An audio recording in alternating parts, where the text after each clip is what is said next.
जितना international crime है, इतना सब हो रहा है, सब किस पे हो रहा है? बिटकॉइन पे हो रहा है। और इसके लिए इंटरनेट का एक अलग दुनिया होता है, डार्क वेब।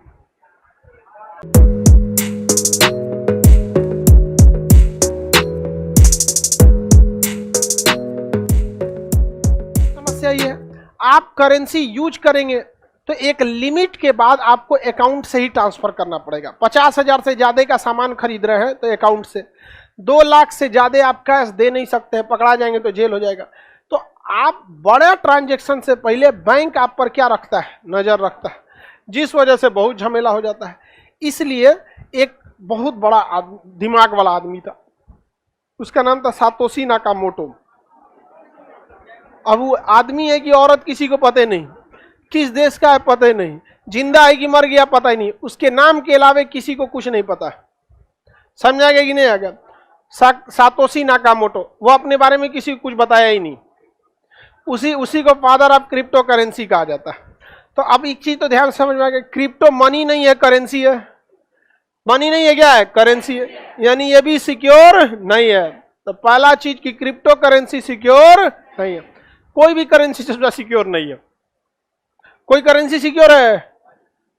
जैसे श्रीलंका का रुपया गिर गया नीचे, करेंसी सिक्योर नहीं होता है, मनी सिक्योर होता है। तो क्रिप्टो करेंसी जो है वो कई तरह का, फेसबुक का भी अपना क्रिप्टो करेंसी है, लिब्रा करके, ऐसे कौन है? लीरा बोल दिए क्या? हाँ, ऐसे करके लिब्रा एक तो है। पेट्रो है, वेनेजुएला का है। सातोशी नाकामोटो का बिटकॉइन है। ऐसे करके हजारों क्रिप्टो करेंसी हैं, जिसमें सबसे फेमस क्रिप्टो करेंसी बिटकॉइन। सबसे फेमस क्रिप्टो करेंसी बिटकॉइन है। तो ऐसा नहीं है कि केवल क्रिप्टो करेंसी एक को है, बिटकॉइन क्या है? फेमस है। इस क्रिप्टो करेंसी में होता क्या है कि वो उस पर सेंट्रलाइज नहीं रहता है और ना ही उस पर किसी का कंट्रोल रहता है। अगर हम आपको 1 लाख रुपया भेजते हैं तो आपके अकाउंट में डायरेक्ट नहीं जा सकता है, हमको 1 लाख अपने बैंक में डालना पड़ेगा और वो 1 लाख आपके बैंक में डालना चाहेगा। अगर हम चाहें कि बाद में पता चला कि पैसा गलती से चल गया तो हम अपने बैंक को कहेंगे तो वापस वो खींच लेगा। यानी हमारा पैसा भले हमारा है, हमसे ज्यादा नजर कौन रखा है? बैंक वाला टुकु टुकु नजर रखा है सब। अब बैंक वाला बता देता है इनकम टैक्स को, क्योंकि इनकम टैक्स बैंक से जुड़ा हुआ है कि 10 लाख से ज्यादा का ट्रांजैक्शन होगा, तुरंत हमको मैसेज कर देना, ऑटोमेटिक मैसेज चला जाएगा, ज्यादा भेज रहा है पैसा। तो हमारी करेंसी कैसी है? सेंट्रलाइज कंट्रोल्ड है, जिससे कि नजर हो जाता है। अब हमको मान के चलिए विदेश से पैसा मंगाना है 50 लाख रुपया, तो सबसे पहले इंडिया में पैसा मंगाने के लिए कौन सा कोड चाहिए? IFSC code. आप विदेश से पैसा लगाने के स्विफ्ट कोड। विदेश से पैसा के लिए खसी इमोशनल हो गया बेचारा एकदम। विदेश से पैसा मंगाने के लिए स्विफ्ट कोड, और भारत से हमको अमेरिका से 50 लाख मंगाना है तो स्विफ्ट कोड। तो जो भेजेगा पहले अपने अकाउंट में रखेगा और उस अकाउंट से फिर इंडिया में कहाँ भेजेगा? हमारे अकाउंट में। और अचानक 50 लाख पहुंचेगा तो अकाउंट में फ्रीज हो जाएगा। फ्रीज मतलब बंद नहीं हुआ है, ना आप उसमें पैसा भेज सकते हैं ना जमा दिया आपका अकाउंट। अब आपको बुलाएगा, आओ आओ आओ आओ, मैनेजर साहब फोन करेंगे, आपके अकाउंट में सस्पिशियस एक्टिविटी देखी गई है, हचाक से इतना पैसा कहां से आया? तो जाओ का जवाब दो, तुम्हारा क्या काम है भाई? जिसका पैसा है। तो इससे इलीगल चीजों को रोका जा सकता है। तो सेंट्रलाइज करेंसी का फायदा है कि आप इलीगल एक्टिविटीज को क्या कर सकते हैं? रोक सकते। लेकिन एक ऐसा आदमी होता जो पैसा भेजता डायरेक्ट अमेरिका से भारत में, और वह पैसा किसी बैंक को पता नहीं चलता, तो वो हो जाएगा क्या? Crypto currency. हालांकि ये क्रिप्टो करेंसी आज के समय में, ये पहले से चल रहा है, 100 साल पहले से, जिसे हम हवाला बाजार कहते हैं। कौन सा बाजार? हवाला बाजार। उसमें पैसा कैसे भेजा जाता है? जैसे हमको 10 लाख रुपया पटना से दिल्ली भेजना है, पटना से कहां भेजना है? कितना? 10 लाख। तो हवाला बाजार के कई सारे एजेंट आते हैं सब, तो हमको पटना में कैश ले लेगा, लो भैया ये 10 लाख, उसका कुछ वो पैसा भेजने का 500 1000 रुपया जो चार्ज लेगा वो अपना चार्ज ले लेगा, और 10 लाख ले लिया। इसका कोई जान पहचान वाला होगा दिल्ली में, उसको फोन कर देगा कि भाई यहां से 10 लाख रिसीव हो गया है, वहां पे तुम भेज दो। पैसा पटने में है, लेकिन इसका रिलेटिव जो है वो कहां भेज दिया? दिल्ली। अब ये लोग बाद में अपना हिसाब किताब करते रहेंगे और दिल्ली में उसके पास पैसा फोन कर देगा। अब हमको जिस व्यक्ति के पास पैसा भेजना था दिल्ली में फोन कर देंगे, हाँ पैसा पहुंच गया है आनंद विहार रेलवे स्टेशन पे, ये नंबर है, इस आदमी से कॉल करो। जाइएगा बस स्टैंड के पीछे को प्लास्टिक में थमा देगा, जाओ हो गया। आरबीआई देखते रहो जो what is this, Swift code, IFSC code, challan, Nifty, RTGS, chequebook सब रख ले रह गया यहाँ पर, समझा गया कि नहीं। अब देखिए जो एजेंट हमारा पटना से कहाँ भेजा था, दिल्ली। अब उस एजेंट को तो दिल्ली के कई व्यापारी भी पटना भेजे होंगे, तू कहेंगे कि भाई 15 लाख हमारा पटना पहुंचा दो, तो ये पटना वाला एजेंट आके फोन करेगा, अरे तोरा 10 लाख हम पहुंचैलो रहियो, वो 10 कटर पीटर हो जाएगा, हम यहाँ से यहाँ भेज देंगे। वो अपना हिसाब कर लेता है सब और ऐसे ऐसे व्यापार करता है। इसे हम लोग क्या कहते हैं, हुंडी। क्या कहेंगे, हुंडी। समझ में गया। बैंक गायब, पते नहीं है यहाँ पे, निकल गया बैंक, यहाँ पे चिल्लाते रहिए आप। बैंक में झमेला है, उनसो का पूरा एजेंट है, सब ट्रेनिंग है, कितना पुलिस को देना है, कितना क्या देना है, सब चीज तो फिक्स रहता है ना। नहीं समझा गया। जिसको यही व्यापार करना है वो मैनेज करना सीख लेगा, नहीं सीख लेगा। करोड़ों का व्यापार यहाँ पे। दाऊद इब्राहिम का नाम सुने, उसका सबसे बड़का बिजनेस यही है, विदेश से पैसा मंगा के इंडिया में, पाकिस्तान में, यूएई में, अरब में शिफ्ट करने में सबसे ज्यादा उसका यही पैसा काम करता है, उसका मेन बिजनेस यही है। आपको हाँ तो बकलवा तो अपराध है ये, हम कहाँ कह रहे हैं अपराध नहीं है, ये तुम अजब आदमी है यार तुम। बताइए कर सर ये तो गलत बात है ना, आपको नहीं लग रहा ये गलत है? तू कह रहा है कि सर ये तो गलत बात है, गलत बात है। तू फोन पे बतियाते रहता है, सही बात है। चलो ध्यान दो आप, आपको समझ में आ रहा है कि नहीं आ रहा? क्या इसमें बैंक काम आया? क्या इसका हिसाब आरबीआई को लगा? ये आदमी ए है, ये पटना पैसा भेजा बी को, यहां से जब भी पैसा भेजा तो कहा जाता है कि इस व्यक्ति को मान के चलिए कितना परसेंट टैक्स लगना है, 30%। तो पहले ही टीडीएस कहता है टैक्स डिटेक्शन एट सोर्स कि तुम 10% हमको अब ये काटे के भेजो उसके पास, और इससे हम बाद में कितना ले लेंगे, 20%। तो इनकम टैक्स दोनों पे नजर रखता है। समझ में आ गया कि नहीं आ गया? आप इधर भेजे तो 10% आपसे ले लिया, इनसे कह दिया अब तुम भागोगे कहां से, क्योंकि ये टीडीएस देते समय तुम्हारा पैन कार्ड आधार कार्ड दे दिया है, तो ये भाग जाएंगे। क्योंकि टीडीएस भरते समय पूछता है किसको दे रहे हैं, नाम, उसका पैन कार्ड, आधार कार्ड, लो सोच रहा ये तो भेजने समय वो फंसा दिया। तो किसी आदमी को फंसाना है ना बढ़िया से, तो ओकरे नाम पे टीडीएस काट दो। आप काटेंगे कितना, 10%, आउ फंसेगा इधर ही आप भी। तो आप ऐसे कैसे काट सकते हैं? वो बोल सकता है ना कि भाई जबरदस्ती काट दिया, हमको पता ही नहीं है। लेकिन अगर उसके अकाउंट में पैसा आ गया है तो तो गए काम से, यहाँ पर टीडीएस काट देंगे। तो भाई अगर सोचिए, अगर वो व्यक्ति 1 लाख इधर भेज रहा था, इधर कितना भेज रहा था, 1 लाख, तो इसको 10% यही काटना था, 10% यही काटना था। 10% कौन ले गया, इनकम टैक्स। अब फिर इधर पहुंचने के बाद 10% कौन ले जाता है, इनकम टैक्स। यानी ये इधर से निकला कितना, 1 लाख, और यहां पहुंचा कितना, 70,000। फायदा गवर्नमेंट को कितना, 30,000। इसी में घुसा दीजिए हवाला बाजार को। किसे घुसाइए, हवाला बाजार। वो कह गए 30,000 ना, हमारा 21,000 दे दो, हम पहुंचा देंगे आप पे। उसको दीजिए कितना, 1। और फोन करेगा दिल्ली अपने एजेंट को, और वो एजेंट कॉल कर लेंगे सब, हाँ आइए ना, गली के पीछे खड़े हैं, देखो चाय वाला दुकान देख रहे हैं ना, हाँ हाँ हाँ, हाथ उठाइए, हाँ हाँ हाँ, बस बस बस बस यही है, बैग लो जाओ, चल गया। समझ में आ गया कि नहीं आ गया? अब बताओ, गवर्नमेंट को चूना लगा दिया सब कि नहीं लगा दे?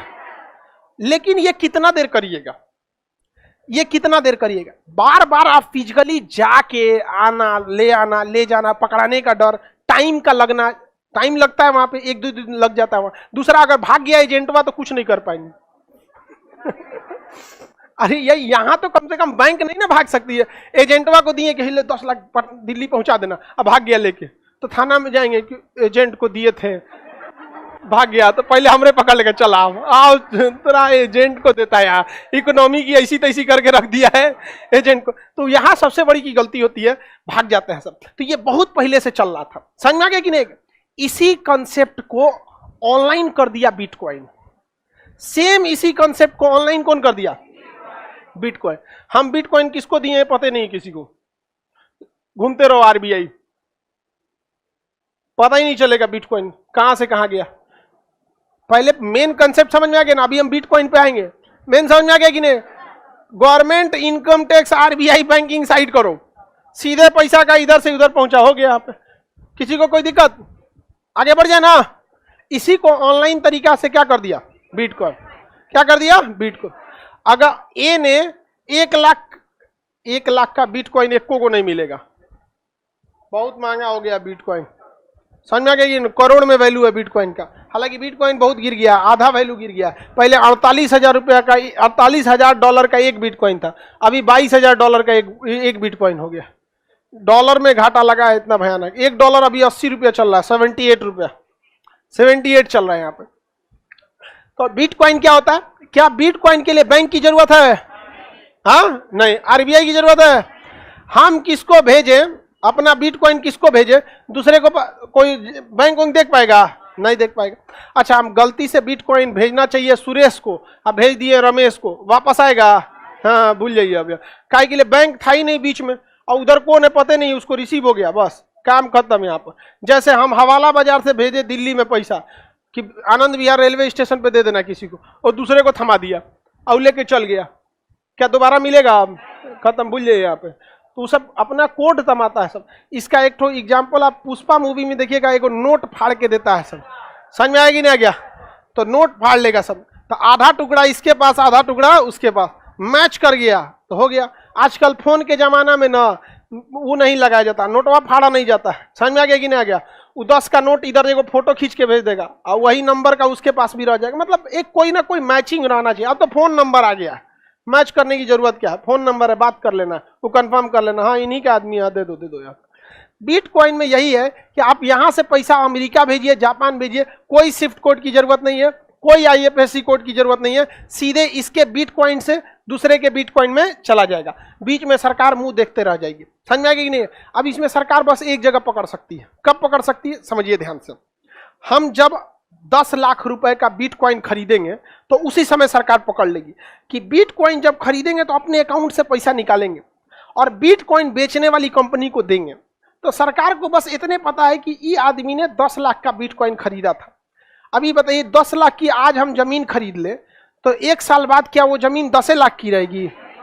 कोई ना कोई उसका रेट तो बढ़ेगा ही बढ़ेगा, बढ़ेगा कि नहीं? उसी तरह से हमने 10 लाख रुपए का क्या खरीदे? बिटकॉइन। और बिटकॉइन अगर अगले साल वो हो गया 20 लाख का, तो अब 20 लाख का हो गया। नियम के हिसाब से हम कितने का खरीदे? 10 लाख। अब हमको किसी आदमी को 20 लाख रुपया पेमेंट करना है। किसी आदमी को कितना पेमेंट करना है? 20 लाख। तो 20 लाख का पेमेंट करने के लिए हमको अलग से 30% इनकम टैक्स देना पड़ेगा। यानी 20 लाख रुपया पेमेंट और प्लस में 6 लाख रुपया टैक्स।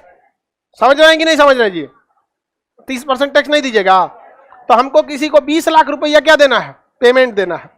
तो हम यहां से ए ने पेमेंट देना है किसको? बी को। कितना लाख देगा? 20 लाख देगा। तो इस पे कितना परसेंट टैक्स लगेगा? 20%, 30%। यानी टोटल कितना हो गया? 26 लाख। बताइए इसको 20 लाख देने के लिए इसके पास कितना होना चाहिए? 26 लाख। डायरेक्ट 20 लाख दे देगा तो ब्लैक मनी कहलाएगा। टैक्स चोरी कर लिए तो क्या कहलाएगा? अब 20 लाख देने के लिए इसको कितना होना चाहिए? या तो 6 लाख टैक्स ये दे दे, या तो 6 लाख टैक्स ये दे दे। दोनों से गवर्नमेंट को मतलब है कि हमारा 6 लाख आना चाहिए। समझ में आ गया कि नहीं? लेकिन अगर यह ए नामक व्यक्ति 1 साल पहले 10 लाख रुपया में बिटकॉइन खरीदा रहता, उस बिटकॉइन की वैल्यू आज कितनी हो गई रहती? 20 लाख। अब ये अचानक डायरेक्ट इसको कहता बिटकॉइन में लोगे, कहेगा हाँ हाँ ले लेंगे, तो इसको भेज दिया कितना? 20 लाख का बिटकॉइन। आरबीआई को पता है, बैंक को खत्म कहानी।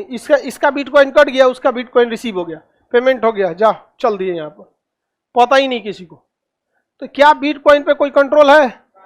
जो पहले हवाला बाजार ऐसे फिजिकली लेके जाते थे, अभी किसमें हो गया है? बिटकॉइन। पहले रिश्वत मांगा जाता था, तुम्हारे लड़का को किडनैप कर लिए 5 लाख पहुंचा दो, अब नहीं, बिटकॉइन पहुंचा दो। किसमें पहुंचा दो? बिटकॉइन। कहेगा बिटकॉइन कैसे पहुंचाना है? तो अपना कोड देगा, जैसे आपका पेटीएम क्यूआर कोड होता है, आपका अकाउंट नंबर होता है, उसी तरह बिटकॉइन नंबर होता है। उससे आप केवल पैसा भेज और रिसीव कर सकते हैं, कोई जानकारी नहीं निकलेगा।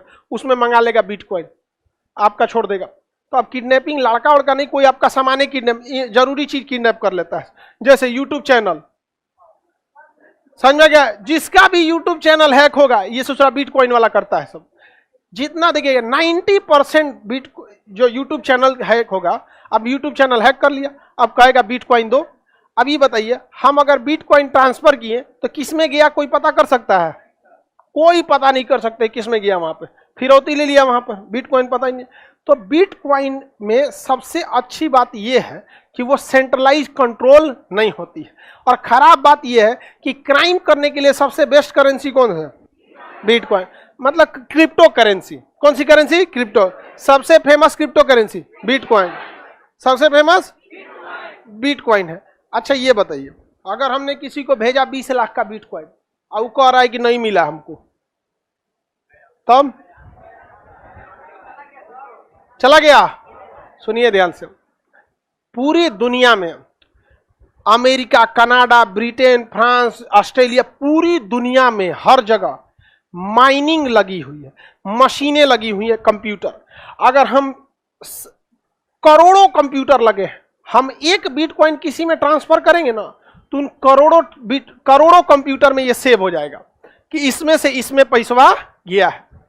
और तब बिटकॉइन का अठन्नी कोई चोरी नहीं कर सकता, क्योंकि जैसे मान के चले हम आईसीआईसीआई से पैसा एचडीएफसी में भेजे, तो क्या ये पीएनबी को पता चलेगा? नहीं पता चलेगा, नहीं पता चलेगा। लेकिन अगर हम बिटकॉइन में इधर से उधर 1 रुपया करेंगे तो पूरी दुनिया के कंप्यूटर को वो क्या हो जाएगा? पता चल जाएगा। यानी हर इंसान अपने आप में आरबीआई है। आप देख लीजिएगा, खटाखट क्या हुआ है? ट्रांसफर हुआ है यहाँ पर। अब इसको चलाने के लिए, जैसे छोटा सा बैंक चलाने के लिए मैनेजर की जरूरत है, कैशियर की जरूरत है, ये सब पद का नाम है। Manager, deputy manager, cashier, field officer, minor. उसी तरह माइनर होता है क्रिप्टो करेंसी में। क्या होता है? माइनर। माइनिंग करने वाले को, माइनिंग माने खोदने का काम नहीं करता है, वो देखता है ट्रांजैक्शन कहां से कहां कितना हुआ। समझ में आ गया कि नहीं आ गया? ट्रांजैक्शन की पूरी देख रेख कौन करता है? माइनिंग करने वाले। कौन करता है? माइनिंग। तो कंप्यूटर होती है। एक ट्रांसफर अगर इंडिया से जापान में हुआ है क्रिप्टो करेंसी से, तो वो ऑस्ट्रेलिया के भी में भी सेव होगा, न्यूजीलैंड में भी होगा, अमेरिका, कनाडा, जर्मनी, हर जगह। तो आप झूठ तो इसमें नहीं बोल सकते हैं। आपके में से ट्रांसफर ही नहीं हुआ, आपको दिए तुम्हारा पहुंच गया। क्या ऐसा पॉसिबल है? तो चोरी की संभावना क्या क्रिप्टो करेंसी में है? नहीं। लेकिन अगर गलती से दूसरे में भेज दिए तब वापस आने वाला नहीं है। एक आदमी का बिटकॉइन है, बहुत ज्यादा, अरबों खरबों रुपए हैं, और उसका पासवर्ड भूल चुका है। 3 पासवर्ड की 4 पासवर्ड देता है, और उसका मतलब एक बस चांस बचा हुआ है। और अगर उसका पासवर्ड आ गया तो क्रिप्टो करेंसी में वो राजा हो जाएगा। अरबों खरबों रुपया है। पहले क्रिप्टो करेंसी बहुत सस्ता था, 100 रुपया का, अभी तो करोड़ में मिलता है। 2012-13 में कोई क्रिप्टो करेंसी को, बिटकॉइन को पूछता नहीं था। उसी समय वो 1 लाख बिटकॉइन ले लिया। हाँ, सस्ता मिल रहा था। हाँ, हो जाता है कैश में भी। अब कैश में कौन बेवकूफ बिटकॉइन को कैश में कन्वर्ट कराएगा? ये बताओ ना, बताइए कितना शरीफ इंसान है, कह रहा है कि बिटकॉइन कैश में कराएंगे कि नहीं कराएंगे। अब बिटकॉइन को कैश में कराने के लिए आपको बैंक में भेजना पड़ेगा। अब बैंक से लेंगे, अब तुरंत धरा जाएंगे। यहाँ पे क्या जरूरत है कैश में करने का? यूज कैसे करेंगे? अरे यार, अजब आदमी है इंसान। अपना यूज का 10 से 20 हजार से ज्यादा आदमी अपने पे खर्चा नहीं करता है। खाना पीना कपड़ा ये अपने पैसा से खरीद लो। अब बाकी जो संपत्ति खरीदना है उसको बिटकॉइन से खरीदते रहो। कौन सी तुम आलू खरीदेगा बिटकॉइन में? समझो बाबू, जो आदमी चेक साइन करता है, कभी सुने किसी को कि आलू खरीदा तो चेक साइन कर रहा है? अपनी जरूरत की चीजों की चीजें आदमी कैश और ऐसे ले लेता है। चेक का यूज कब होता है? बड़ी चीजों के लिए। बिटकॉइन का यूज बड़ी चीज के लिए। कभी सुने कोई कैश, चेक से कैश निकाल रहा है? बहुत कम में आदमी निकालता है। समझा नहीं कि नहीं? क्या कहना है कि जब दुनिया को पता चल जाएगा पैसा भेजा गया इसमें से इसमें, तो फिर सरकार को कैसे नहीं पता चलेगा? वो ये नहीं पता चलेगा कितना पैसा भेजा गया। कोड होता है, कोड, कि इस अकाउंट से इतना कोड का ट्रांसफर दूसरे अकाउंट में हुआ है। बाकी और कुछ पता नहीं चलता। जैसे आप स्विस बैंक में अकाउंट खुलवाइएगा ना, तो आपका नाम हम नहीं मिलेगा, आपका कोड मिलेगा। कोड इसीलिए ना पता नहीं चलता है किसका पैसा है। अब इंडिया के एक आदमी का कोड मिल गया था, लोटस। नाम क्या था कोड का? लोटस। और पता चल गया, लीक हो गया मामला कि लोटस नाम का एक अकाउंट है। और ये 1985 की बात है, 84-85 का। विश्वनाथ प्रताप सिंह, वीपी सिंह उस समय प्रधानमंत्री के रेस में चल रहे थे और राजीव गांधी चुनाव जीत रहे थे। वीपी सिंह ने हल्ला कर दिया कि लोटस का मतलब क्या होता है? कमल। और राजीव का मतलब क्या होता है? कमल। समझ में आ गया कि ना गया? अब चुनाव है भाई, अब सही भी हो सकता है, गलत भी हो सकता है, लेकिन उस समय ये बहुत मामला पकड़ा हुआ था कि राजीव गांधी का ही पैसा रखा हुआ है उसमें, क्योंकि उसमें कोड क्या था? लोटस। और राजीव का भी मतलब क्या होता है? कमल। और लोटस का भी मतलब कमल। तो देखिए, गवर्नमेंट इसे पहले बैन की हुई थी तो कोई मानता था नहीं, क्योंकि इसके लिए आपको किसी ऑफिस में जाना नहीं है, मोबाइल में खटाखट कर देना है, तो छापा कहाँ मारिएगा? ना कोई जानकारी देता है ना कुछ। हाँ, तो अभी गवर्नमेंट को पता है, तो गवर्नमेंट पहले इसे लीगल नहीं माना था, लोग मानते ही नहीं थे, और करोड़ों करोड़ों का व्यापार किसमें होता था? क्रिप्टो में। और क्रिप्टो इतना कोडिंग में है कि आपको पता नहीं चल पाता है कि किसका कोड है। तब गवर्नमेंट मजबूरी में आके कही कि क्रिप्टो करेंसी से व्यापार कीजिएगा तो हम टैक्स लेंगे। कही कि भैया पकड़ा है ये नहीं रहा है, लॉस भी हो रहा है, उससे अच्छा क्या ले लो? टैक्स ले लो। तो अभी गवर्नमेंट क्रिप्टो करेंसी को लीगलाइज कर दी है। क्या कर दी है? लीगलाइज कर दी। बशर्ते टैक्स कितना लेगी गवर्नमेंट? 10-20% आपका क्या लेगी? टैक्स लेगी। अलग अलग लेवल पे टैक्स अलग अलग होता है। हाँ, व्यापार कर सकते हैं बिटकॉइन में, बशर्ते सामने वाला लेने के लिए रिसीव करे। समझिए ध्यान से, हमारा रुपया जो है वो लीगल टेंडर है, यानी अगर हम किसी को भारत में रुपया में पेमेंट देते हैं तो वो मानने के लिए कंफर्म है, उसे लेना ही पड़ेगा। समझ में आ गया कि नहीं? अगर आप किसी को आगे फोन पे कर दें तो मना कर सकता नहीं, आप कहेंगे अकाउंट ट्रांसफर कर दे तो कहेगा नहीं, लेकिन आप कहेंगे कि हम आपको पैसा दें तब वो मना नहीं कर सकता, क्योंकि रुपया क्या है? लीगल टेंडर है। रुपया क्या है? Legal tender. उसी तरह से क्रिप्टो करेंसी लीगल टेंडर नहीं है। आप किसी को बिटकॉइन देना चाहते हैं, क्रिप्टो में देना चाहते हैं, दे सकते हैं, लेकिन सामने वाला रिसीव करने के लिए बाध्य नहीं है। बाध्य नहीं है। तो बताइए, क्रिप्टो करेंसी को लीगल करके सही किया कि गलत है? सही किया है, वो तो चोरी हो ही रहा था, पैसों जा रहा था वहां पर। समझ में आ गया कि ना आएगा? सेम जैसे बिहार में दारू वाला सिस्टम है, बिक रहा है, हालांकि पीने वाले की गलती है ये, नेपाल से भी आ जाता है ना। बताइए ध्यान से, बिटकॉइन का ट्रांजैक्शन क्या दिख सकता है? क्या बिटकॉइन के ट्रांजैक्शन की लेन देन का रिकॉर्ड कौन रखता है? माइनर। आप भी माइनिंग का काम कर सकते हैं कि नहीं? कर सकते हैं। माइनिंग के लिए बस आपको एक कोर्स लेना पड़ता है, उसमें जब सही से हो जाइएगा तो आप माइनिंग करने लगिएगा। अच्छा काम कीजिएगा तो इसमें ना सैलरी मिलने वाला है नहीं आपको, अच्छा काम कीजिएगा तो आपको अपने से बिटकॉइन मिलेगा, और नहीं कीजिएगा तो चुपचाप माइनिंग करते रहिए, कोई फायदा होने वाला नहीं है यहाँ पर। अगर हम रूस से, सपोज कीजिए रूस में 10 करोड़ रुपया भेजना चाहते हैं, तो ऐसे भेजेंगे तो पकड़ा जाएंगे कि नहीं? पकड़ा जाएंगे। एक काम करते हैं, तो 10 करोड़ हम बिटकॉइन भेज देंगे तो पकड़ाएंगे नहीं। लेकिन पहली बात ये बताइए कि हम 10 करोड़ का बिटकॉइन खरीदेंगे कैसे? समझिए ध्यान से, छोटे छोटे लोगों से, किसी से 1 लाख का, किसी से 2 लाख का, किसी से 5 लाख का बिटकॉइन खरीदवाएंगे, ताकि जिस पर गवर्नमेंट की नजर न पड़े, गवर्नमेंट की नजर न पड़े। एक के बार 10 करोड़ का खरीद लेंगे तो नजर पड़ जाएगा। अब 5-5 लाख करके आप 1000 आदमी से खरीदवा दीजिए, नजर नहीं पड़ेगा, तो उनसे खरीदवाएंगे। अब जैसे खरीदाएगा उतने भर गवर्नमेंट को क्या रहेगा? पता रहेगा। अब तो खरीदा गया, अब उन सब से कहां मंगा लेंगे? अपने पास। अपने पास मंगा लिए, हमारे पास बिटकॉइन 10 भेज दिए, कहां? रूस में। देखते रहो पुतिन। समझ में आ गया कि नहीं? अमेरिका वालों ने बैन लगा दिया था किस पर? रूस पर, कि रूस पे कोई व्यापार नहीं करेगा, उसकी मुद्रा कोई नहीं लेगा, रूबल को। उसे जरा बिटकॉइन लेने लगा। क्या लेने लगा? बिटकॉइन। अमेरिका परेशान हो गया कि बिटकॉइन ही तो और खतरनाक है, इसको और प्रॉफिट होगा। रूस की अर्थव्यवस्था क्या गिर पाई? नहीं गिर पाई। तो क्या क्रिप्टो करेंसी सेंट्रलाइज है?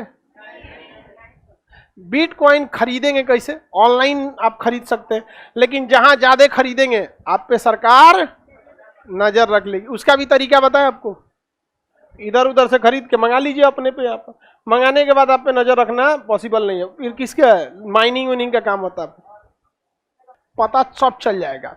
देखिए बात समझिए, गवर्नमेंट को नहीं पता चल पाता। जैसे अब कोई आतंकवादी हथियार खरीद रहा है, अब उसको पता है कि हमको ये हथियार का पेमेंट देना है। अब वो हथियार का प्राइस कोई ऐसे तो बर्गर का प्राइस है नहीं कि खुलेआम बिकेगा। लीगल चीजों का ना प्राइस होता है, इलीगल का तो मुंह मांगा होता है। जैसे शराब जहां लीगल है वहां एमआरपी पे मिलता है। अब बिहार में जोन चीज मांगेगा देना पड़ेगा आपको।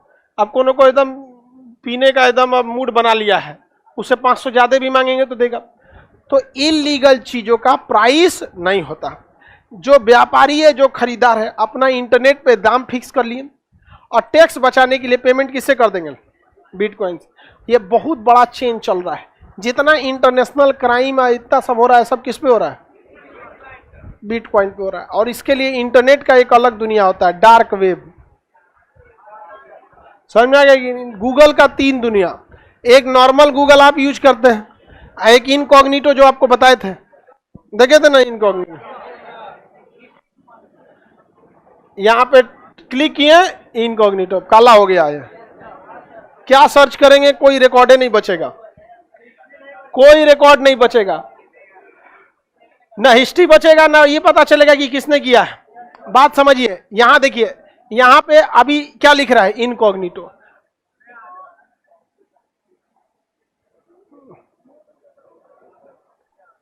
यहां पे यहां मेरा ईमेल आईडी लिख रहा है, ईमेल आईडी नहीं ना लिख रहा है, तो इससे डबल फायदा होता है। एक तो हिस्ट्री सेव नहीं होती, दूसरा सर्च कौन किया पता नहीं चलता। भाई यहां ईमेल आईडी ना लिखता है, लिख रहा है ईमेल आईडी नहीं लिख रहा है, यहां पे ईमेल आईडी नहीं लिखता है उस पर। और अगर सब इनकॉग्निटो ही खुलेगा। अभी यहां देखिए ईमेल आईडी यहां आ जाता है, यहां हम डिवाइस में करेंगे तो क्या आ जाएगी? Email ID. अभी ईमेल नहीं आ रहा है, वाईफाई आ रहा है। यहाँ समझ आ रहा है कि नहीं आता? तो डार्क वेब चीज होता है ना, वो भी एक अलग चीज होता है। उस पर जितना इलीगल काम होते हैं सब उस पर कर देता है सब।